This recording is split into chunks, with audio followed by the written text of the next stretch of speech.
In this video, we're going to configure together a policy-based site-to-site VPN using NAT. As a disclaimer, I personally prefer configuring route-based instead of policy-based VPN if I have the choice. Sometimes though, it's just technically not possible. There are times that your partner's device on the other side of the tunnel just doesn't support route-based VPN. Take a look at this video here if you're confused and you don't know the difference between these two methods, or if you'd like to learn how to configure route-based VPN. You'll find the link in the description below. So, policy-based VPN. In case you don't know me, my name is Ricardo, and in my lab I have two files that have their outside interface directly connected to the same network.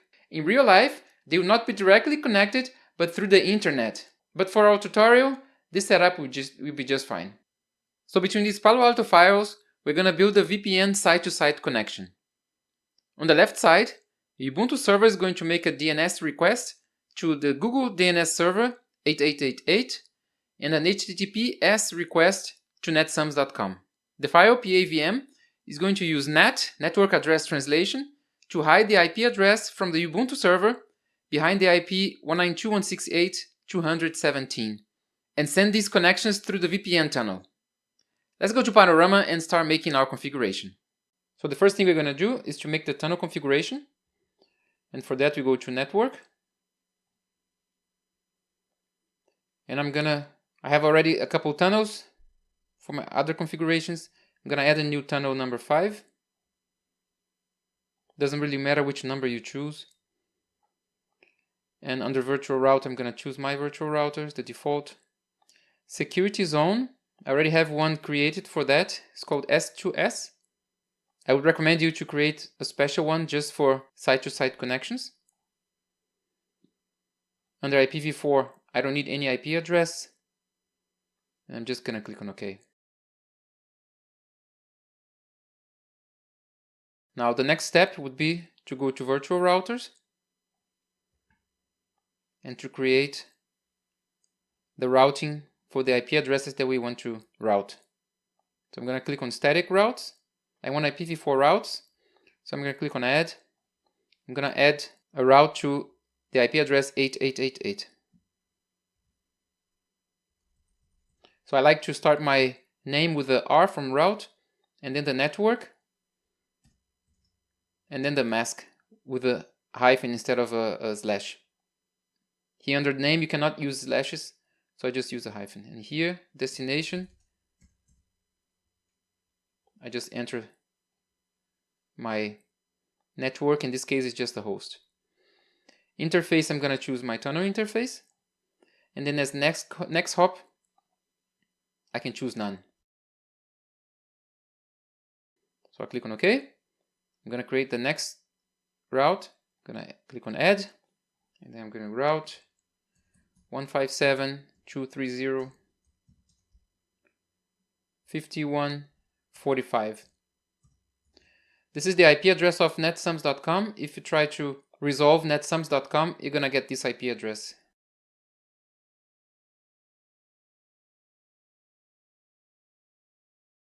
There, interface going to be the same, tunnel 5. Next hop, none. There. During my tests, I'm going to try to access from a Linux server that's in my, let's say, inside zone, the connection to Google 8888, Google DNS, and the connection to netsums.com. So I configure the routes so that when the client tries to make the connection, this file is going to send this information through the VPN tunnel. Okay? Click on OK. The next step is going to be to configure the site-to-site VPN connection. If you're interested in an online course to learn the fundamentals of the Palo Alto file, or you want to prepare yourself for the PCNSA exam, take a look at netsums.com/training. So here under network still, we can scroll down and go to ICA Crypto. And here I'm going to click on add. I'm going to enter a name netsums ICA Crypto. Okay. Diffie-Hellman group, I'm going to choose the 20. Authentication, I'm going to choose none authentication because I want the encryption to be GCM. For GCM, you don't need the authentication. It already has one authentication inside the protocol. If your partner doesn't support GCM, you need to choose the CBC.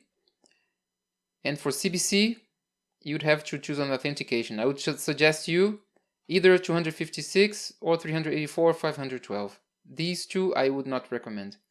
But I'm going to leave on non-auth, and I'm going to leave here with the AES 256 GCM. Okay?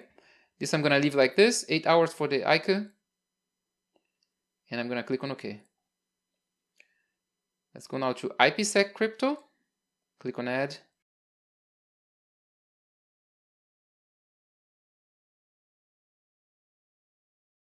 ESP, I'm going to leave. Encryption, again the same. Authentication, also the same, none. Diffie-Hellman, I'm going to choose the 20 again. I'm kind of going fast on these options here. If you need some help with the crypto or ICA, I did already a video where I was explaining a little bit more detailed the information that I'm showing you here. Check out this video here. I'm going to leave the link in the description below. I'm going to leave the lifetime hours just 1 hour. Click on OK. Now the next step is to go to ICA gateways. I'm going to click on Add. Name, NAT sums, ICA gateway. Version, I'm going to choose ICA v2 only. Address type is IPv4. My interface is going to be my 1.1. This is my outside interface, the one connected to the other firewall. The local IP address, this one. The peer IP address is this one. Like I said, I'm in my lab, but probably you would have a public IP address here because your connection will be through the internet. But for this lab, we have both firewalls just directly connected, as I said before. Pre-shared key. Local identification, peer identification, I'm going to leave it just like this. If you need some help with this, check out this video that I just mentioned. Again, links in the description below. Let's go to advanced options. Enable passive mode. I don't want to enable passive mode. I want both firewalls to try to connect to each other if they see some interesting traffic. NAT transversal, I don't need because I'm not doing any NAT in my public or my WAN interface. And under ICA v2, we have under general, ICA crypto profile. I'm going to choose the one that I created, NAT sums ICA crypto. This I'm going to leave like this. And this one here, I think this option came with version 11. I'm using 11.1 now. I'm going to enable this. This means that if you have an attacker now, let's say like this, an attacker sees the traffic and saves it somewhere in his computer. And whenever he has access to a quantum computer, he's going to try to decrypt this traffic. So he can see some information, even if it's in the future, he will be able to see some information that you're exchanging now. Nowadays, the technology is not there available, but in the future it will be, probably. So through brute force, the attacker will be able to decrypt this traffic. We're going to enter this to enable this this pre-share key, and I'm going to set to mandatory. I'm going to do it on both sides. So I'm going to add a new one. Here I'm going to enter PPK ID 1 or 01. And here I'm going to click on create strong PPK. I'm going to copy this one. Click on OK. I'm going to paste here. And I need to save this PPK to enter in my other firewall too.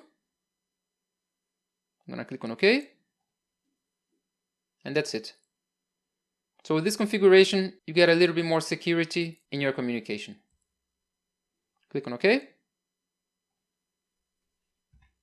Now we go up to IPsec tunnels. And here we're going to click on Add. Enter the name, NAT sums, IPsec, for example. Tunnel interface is going to be my tunnel 5. Hard drive crypto acceleration, none. Auto key, I'm going to leave all this like this. And this one here, I'm going to choose the ICA gateway that we configured.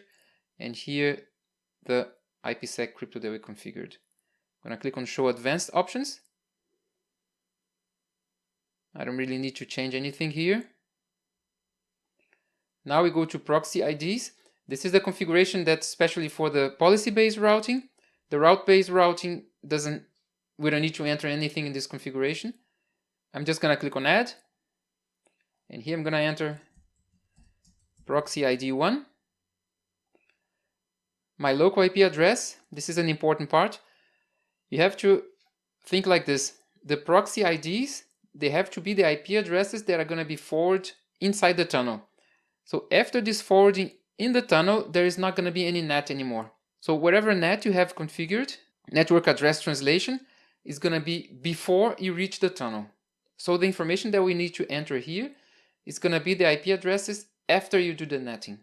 So here I'm gonna enter the IP address 192.168.200.17.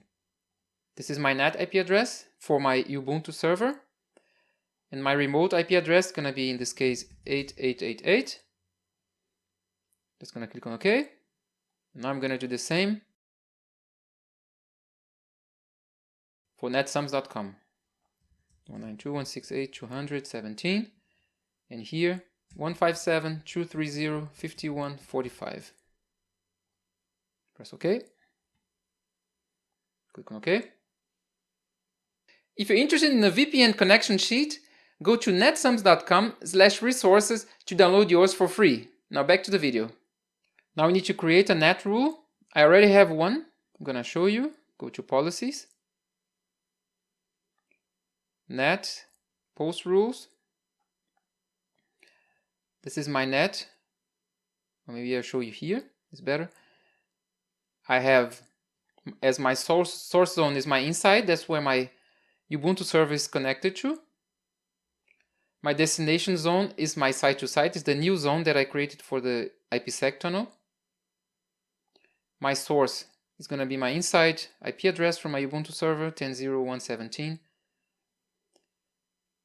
The destination address is whenever my Ubuntu server is trying to connect with these two IP addresses, Google DNS and netsums, is going to be netted to the IP address 192.168.200.17. This is the one that we used in the proxy IDs from the IPsec configuration, site-to-site configuration. Okay? So again, this NAT, this address translation is going to take place before the traffic goes into the tunnel. So for the tunnel, we are going to only consider these IP addresses as destination and this NAT Ubuntu as source. The tunnel is not going to be seeing this,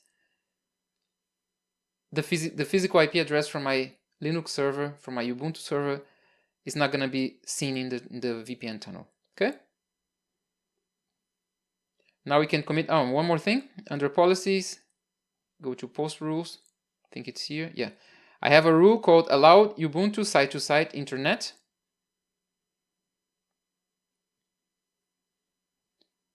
This rule allows my physical IP address from my Ubuntu server, not the NAT address, going to these two. Destination site-to-site. Application, I enter DNS and SSL. We can test the Google DNS and we can also test the connection to netsums.com using HTTPS.